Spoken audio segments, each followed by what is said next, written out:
Bismillahirrahmanirrahim, sahabat Asa TV yang disayangi Allah Subhanahu wa taala, masih dalam program I Love My Job ya. Dan insya Allah sekali lagi di hari yang barokah ya, Allah memberikan kemudahan bagi sahabat Asa TV dalam pekerjaannya sehingga bisa mendapatkan hasil yang maksimal. Nah, setelah kita tadi mempelajari tentang rukun dan syarat dalam jual beli, ya, kita juga sudah membahas tentang adab dan etika dalam jual beli. Ya, maka kita sekarang yuk mulai memasuki ya area-area transaksi-transaksi kontemporer yang sekarang itu menjadi fenomena dan lifestyle ya gaya hidup kita di mana-mana. Ya, kita akan mengupas beberapa bentuk dan jenis-jenis transaksi kontemporer yang mungkin sebagian kita, termasuk saya juga menggunakan dari transaksi kontemporer tersebut. Apa dan bagaimana transaksi itu? Mari kita bersama-sama mengupas dan membahas. Ya, mudah-mudahan ada manfaat bagi kita sekalian. Yang pertama yang ingin kita kupas adalah uang elektronik, ya, e-wallet, ya, atau juga uang elektronik seperti yang karena kita juga sekarang sudah banyak platform digital ya untuk penyediaan layanan-layanan jasa kepada kita, antar jemput barang ya, bahkan juga kita menggunakan jasa mengantarkan kita ya, baik roda 2 maupun roda 4 ke satu tempat tertentu, atau ada juga jasa-jasa yang lain membeli makanan menggunakan platform ya dari penyedia layanan ojek online, ojol ya, seperti yang sangat terkenal sekarang ini ada dua yang mendominasi ya, GoPay ya dan juga ya, atau Gojek ya, dan juga satu lagi apa, Grab ya, itu yang paling mendominasi. Mungkin yang lainnya juga ada ya, tapi kita mengupas dua ini karena kedua jenis ini merupakan yang paling banyak dan paling sering digunakan oleh umumnya masyarakat Indonesia, khususnya yang berada di kota-kota besar, ya, Jakarta, Bandung, Cimahi, ya, Semarang, Medan, ya, kemudian Surabaya, ya, Bali, ya, hampir di mana-mana. Bahkan kota-kota kecil pun sekarang juga sudah mulai marak. Bahkan mungkin kalau kita tidak berlebihan ya, kalau kita katakan mungkin di setiap handphone atau hampir mayoritas handphone masyarakat Indonesia yang handphonenya itu adalah smartphone ya, itu di dalamnya sudah terinstal aplikasi Gojek, kemudian Grab ya dengan fitur-fitur yang ada di dalamnya. Ya, termasuk ya di dalam aplikasi Gojek misalnya itu ada aplikasi GoPay-nya. Di dalam Grab ada aplikasi OVO-nya. Nah, ini sering menjadi dilematis bagi kita sekalian. Ustadz, gimana sih hukumnya menggunakan uang elektronik seperti Gojek ya dengan GoPay-nya, Grab dengan OVO-nya. Ya, mari kita lihat satu demi satu. Yang pertama dari sisi bentuknya. Ya, dari sisi bentuknya, kalau kita perhatikan itu ya uang elektronik ini ya sahabat Asa TV yang dimuliakan Allah Subhanahu wa taala, bentuk dari GoPay dan juga OVO ini adalah uang elektronik yang disediakan oleh penyedia layanan platform digital. Ya, seperti tadi yang sudah kita jelaskan, ya sekarang ada platform digital Gojek, ada platform digital GoPay, ya, Gojek, ya, dan juga Grab maksud saya. Dan di dalam Gojek ada GoPay-nya, di dalam Grab ada OVO-nya. Ya. Ini disediakan oleh penyedia layanan platform digital. Ya, ini contohnya tadi ya, GoPay, OVO, bahkan ada juga seperti Dana, kemudian Link Aja dan lain sebagainya. Banyak bentuk-bentuk yang lain ya. Selain GoPay dan juga OVO banyak yang lain, Dana, Link Aja dan lain sebagainya. Nah, dalam menggunakan aplikasi ini, sahabat Asa TV yang dimuliakan Allah Subhanahu wa taala, ya ada dawabit, ada rambu-rambu yang harus kita penuhi supaya ya kita dalam menggunakan aplikasi ini itu sesuai dengan prinsip-prinsip syariah. Ya, memang sebelum nanti penjelasan lebih lanjut ya saya ingin menjelaskan dulu bahwa di dalam penggunaan aplikasi GoPay, OVO, Dana, Link Aja dan lain sebagainya itu ada dua perbedaan pendapat yang cukup kuat ya yang ada atau beredar di dunia maya ya dari penjelasan beberapa ulama. Saya akan memberikan sekilas ya pandangan dua pandangan ulama ini. Yang pertama adalah pandangan yang mengatakan tidak boleh.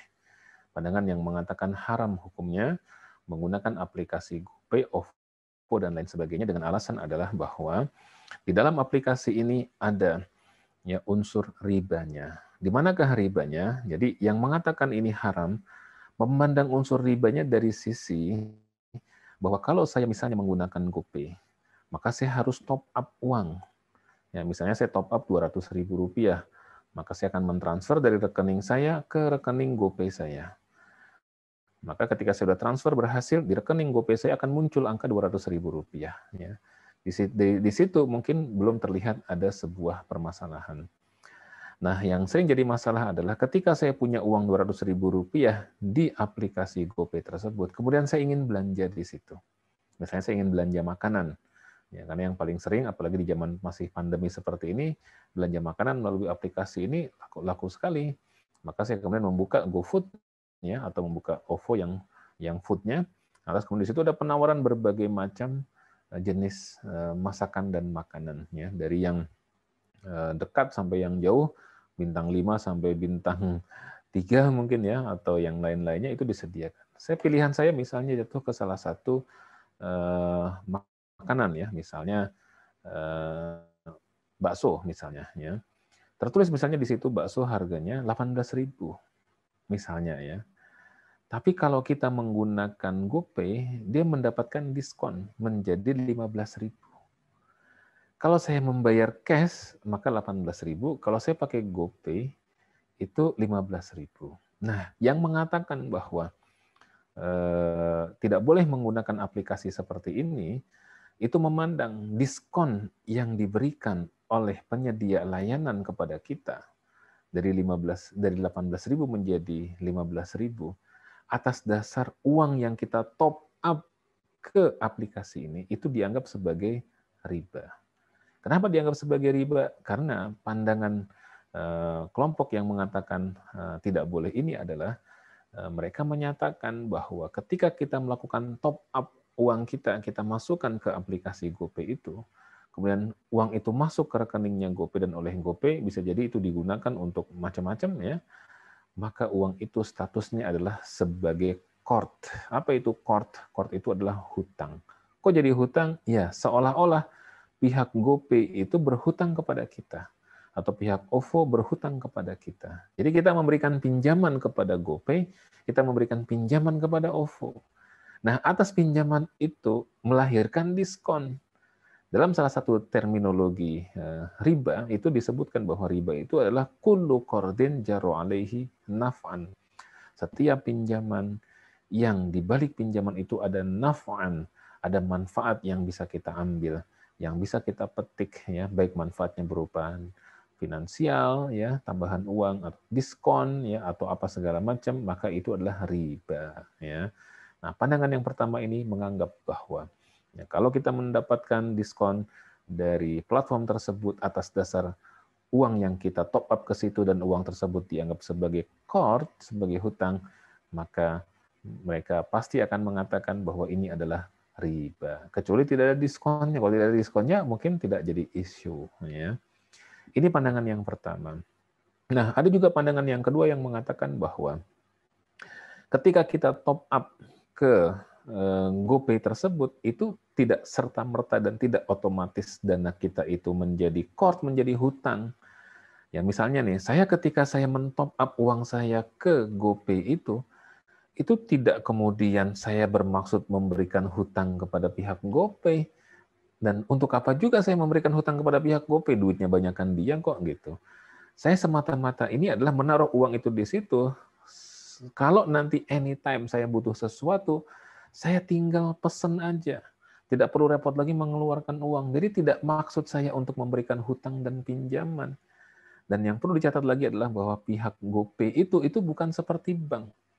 Kalau saya menitipkan uang di bank, uang itu pasti diputar sama bank.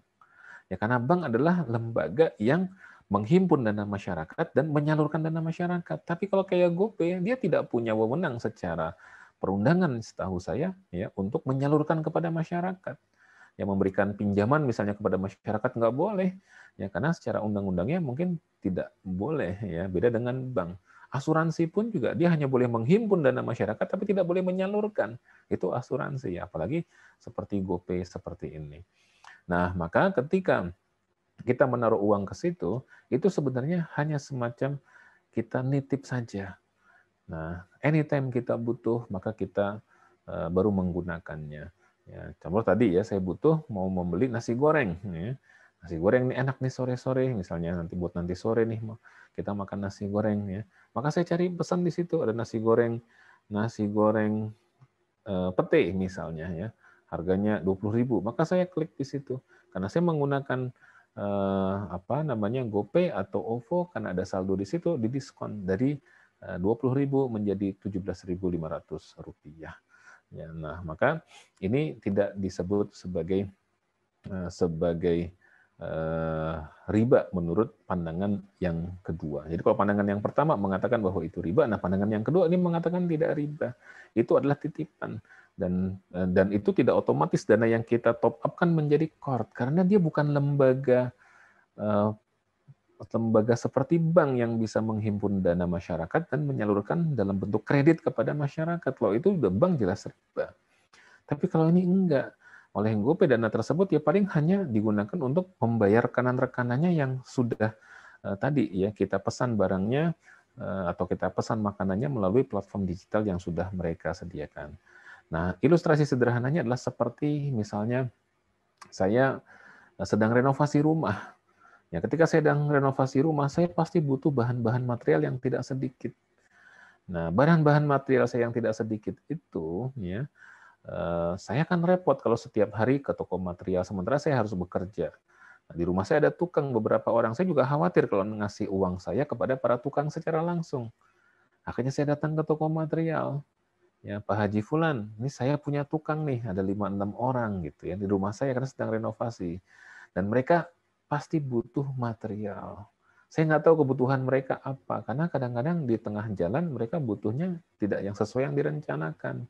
Ya, maka nih saya nitip uang nih 5 juta rupiah. Misalnya nih saya kepada si Pak Haji yang punya toko material. Saya nitip nih uang 5 juta rupiah. Anytime tukang saya datang ya meminta material, kasih aja Pak Haji. Yang penting dicatat ya siapa orangnya dan barangnya apa serta berapa harganya. Kata Pak Hajinya, oh beres Ustadz ya, nggak ada masalah. Nah, ketika saya sudah kenal baik dengan Pak Haji, saya juga menitipkan uang itu kepada Pak Haji itu. Dan karena saya bayarnya di awal, si Pak Haji tadi memberikan kepada saya harganya diskon spesial. Satu sak semen 85.000, tapi karena saya yang beli dan saya sudah bayar duluan di awal, maka saya didiskon menjadi 80.000 rupiah. Apakah yang 5.000 diskon itu menjadi riba? Jawabannya tidak. Ya. Maka tidak serta-merta dia menjadi riba. Apalagi kita kemudian menggunakan konsep akad yang namanya adalah al-ijarah al-mausufah fi dhimmah. Apa itu ijarah al-mausufah fi dhimmah? Ijarah mausufah fi dhimmah itu adalah kita ya ingin membeli jasa ya atau menggunakan jasa dari penyedia jasa yang spesifikasinya sudah dijelaskan di awal, bentuknya, macamnya, warnanya, harganya, segala macam udah jelas. Ya, dan itu kita bayarnya di awal. Tapi barangnya nanti kita ambil di belakang. Tapi sifat-sifatnya segala macam sudah jelas. Ijarah al-mausufah fi dhimmah. Dan ini konsepnya sama seperti tadi. Kita bayarnya di muka di awal, kemudian nanti anytime kita butuh, maka kemudian barang tersebut itu disalurkan ataupun kita pesan ya kemudian diantarkan kepada kita sesuai dengan waktu yang kita inginkan.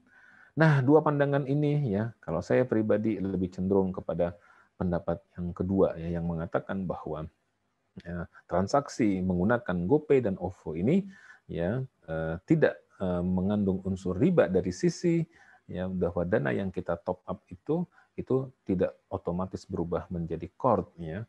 Karena yang pertama dari sisi saya tidak bermaksud meminjamkan uang itu kepada pihak GoPay ya dan toh juga GoPay duitnya banyak, ngapain saya memberikan pinjaman kepada dia? Kira-kira bahasa kitanya seperti itu. Dan yang kedua adalah dia ijarah mausufah fi dhimmah.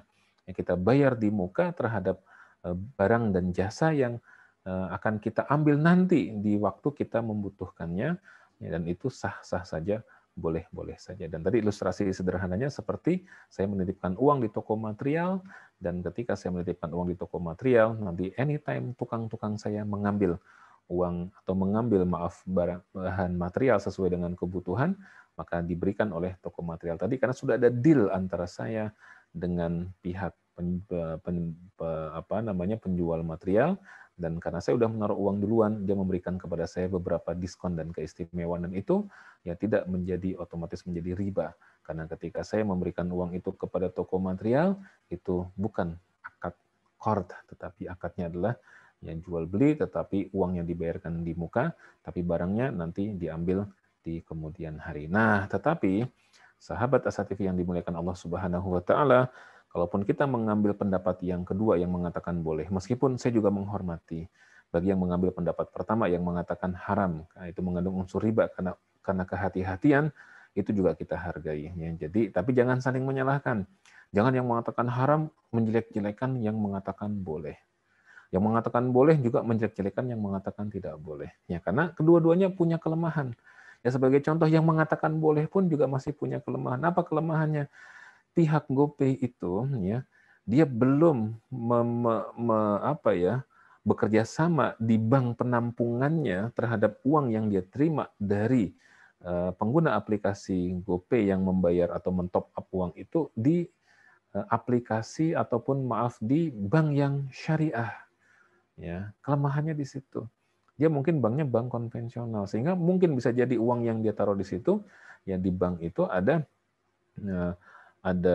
tercampur dengan yang bunga dan lain sebagainya. Tetapi kan kadarnya sangat sedikit, ya. Kadarnya sangat sedikit, sehingga ya masih ma'fulah, masih dimaafkan, ya. Yang setahu saya yang sudah betul-betul dana penampungannya itu juga sudah syariah, itu baru Link Aja Syariah. Jadi di antara yang ada ini, GoPay, OVO, Dana, Link Aja, itu yang sudah betul-betul mengajukan sebagai uang elektronik yang sesuai syariah itu baru Link Aja, dan punya dewan pengawas syariahnya yang mengawasi transaksinya itu baru Link Aja gitu. Cuma kan Link Aja dia hanya platform digital yang tidak ada basis untuk seperti ojek online-nya seperti Gojek dan juga itu ya Grab gitu. Itu kelemahannya, sehingga mungkin penggunanya tidak sebanyak GoPay dan juga OVO. Tapi di luar daripada itu, Link Aja dia sudah syariahnya, sudah ada yang Link Aja Syariah gitu. Yang warnanya hijau dia, kalau yang merah itu masih yang belum syariah. Nah, jadi kedua-duanya punya kelemahan, tapi kalau saya pribadi karena hajatnya, karena alasan-alasan tadi, maka itu diperbolehkan secara syariah. Nah, kemudian sahabat Asa TV yang dimuliakan Allah Subhanahu wa taala, nih karena waktu kita sudah sudah habis ya, maka kita cukup saja di sini.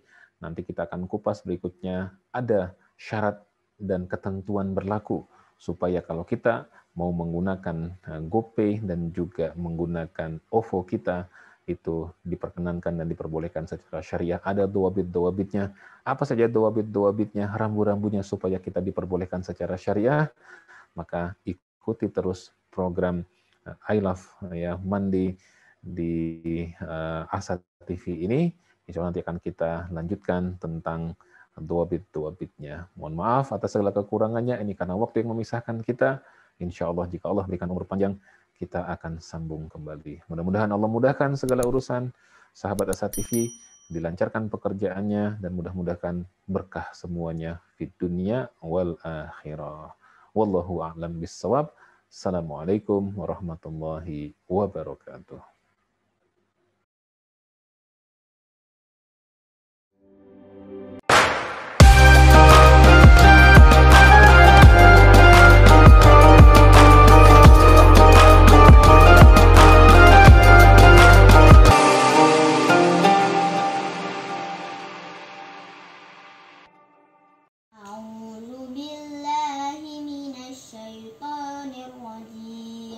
Bismillahirrahmanirrahim.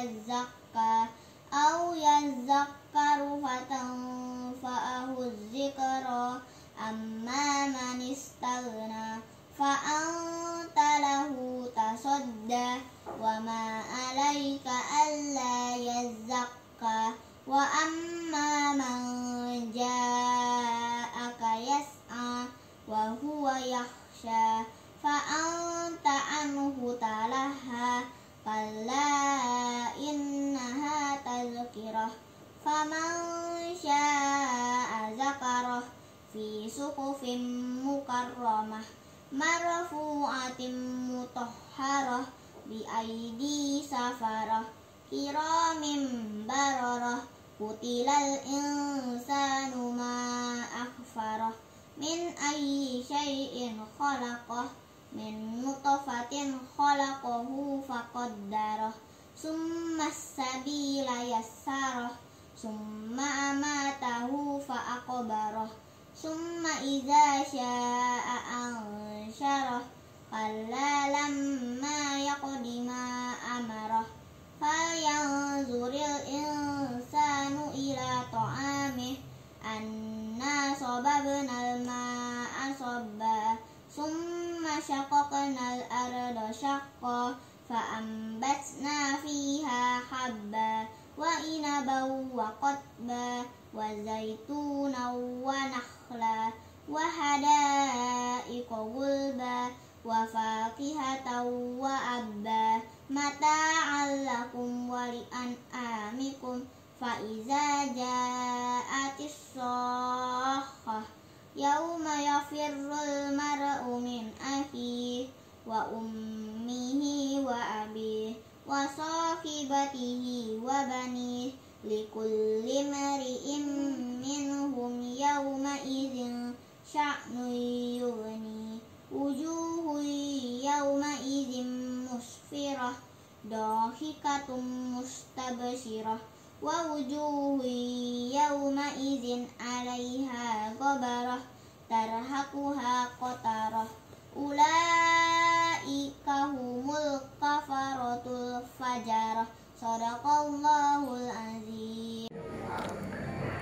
A'udzu billahi minasyaitonir rajim.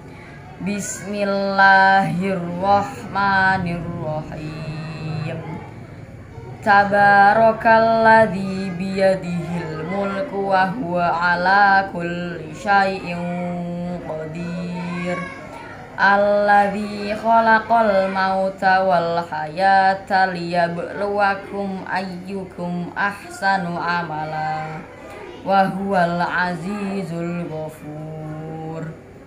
Alladzi khalaqa sab'a samawatin tibaqa ma tara fi khalqir rahmani min tafawut farji'il basara hal tara min futur thumma rji'il basara karrataini yanqalib ilaikal basaru khasi'aw wa huwa hasir walaqad zayyana as-samaa'a ad-dunya bimasabiha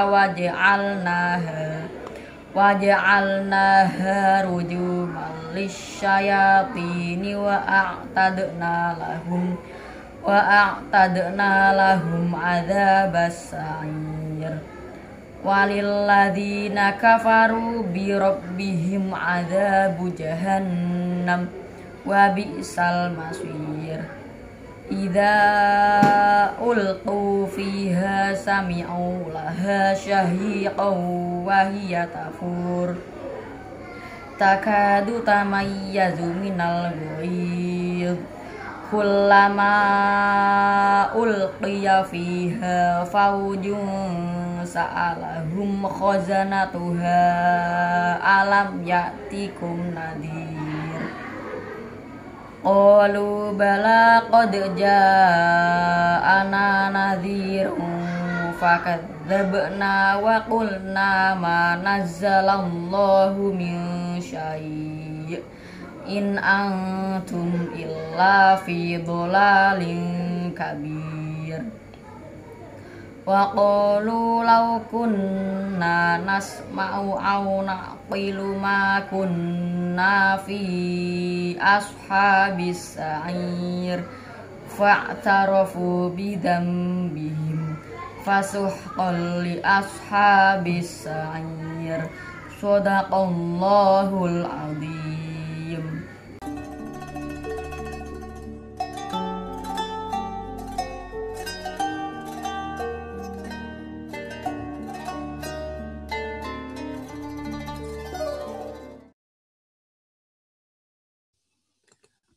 A'udzu billahi minasyaitonir rajim. Bismillahirrahmanirrahim. Alhamdulillahirabbil alamin wa kafa wassalatu wassalamu ala nabiyil mustafa. Asyhadu an la ilaha illallah wahdahu la syarikalah wa asyhadu anna Muhammadan abduhu wa rasuluhu la nabiyya ba'da. Allahumma salli wa sallim wa an'im wa akrim ala hadha nabiyil karim Muhammadin sallallahu alaihi wasallam wa ala alihi wa sahbihi ajma'in.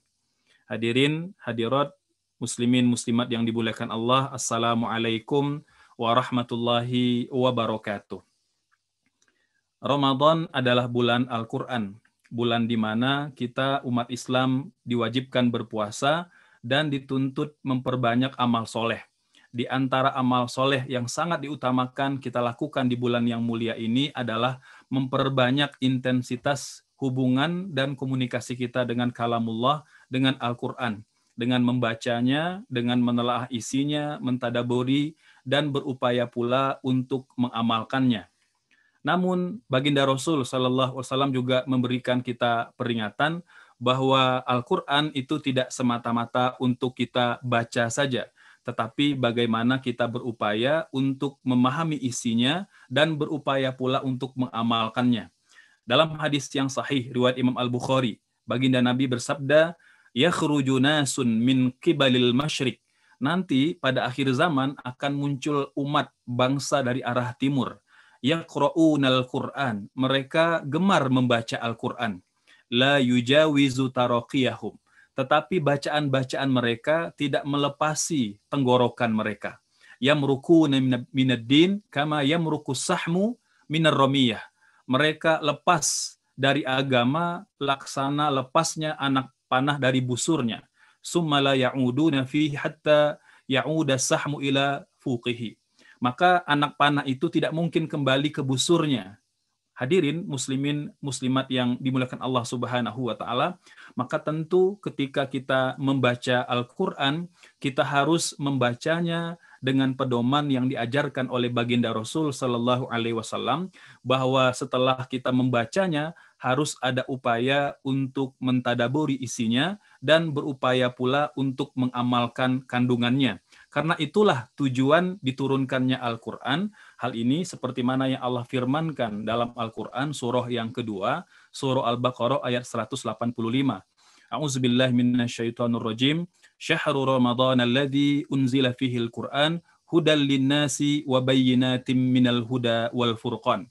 Bulan Ramadan, bulan diturunkannya Al-Qur'an sebagai petunjuk bagi kehidupan manusia dan penjelasan terhadap petunjuk-petunjuk itu dan pembeda antara hak dan yang batil. Oleh itu, Ramadan tahun ini kita harus punya target bagaimana meningkatkan kepahaman kita terhadap kandungan isi Al-Qur'an, agar kita bisa mengimplementasikan nilai dan kandungannya. Jangan sampai hari ini kita hanya banyak membaca tanpa berupaya untuk memahami, menelaah, dan mentadaburi kandungannya. Oleh sebab itu Anas ibnu Malik radhiyallahu an pernah berpesan kepada tabi'in, kata beliau, kam min talin lil Qur'an wal Qur'anu yal'anuh. Ada banyak pembaca Al-Qur'an tapi justru dilaknat oleh Al-Qur'an.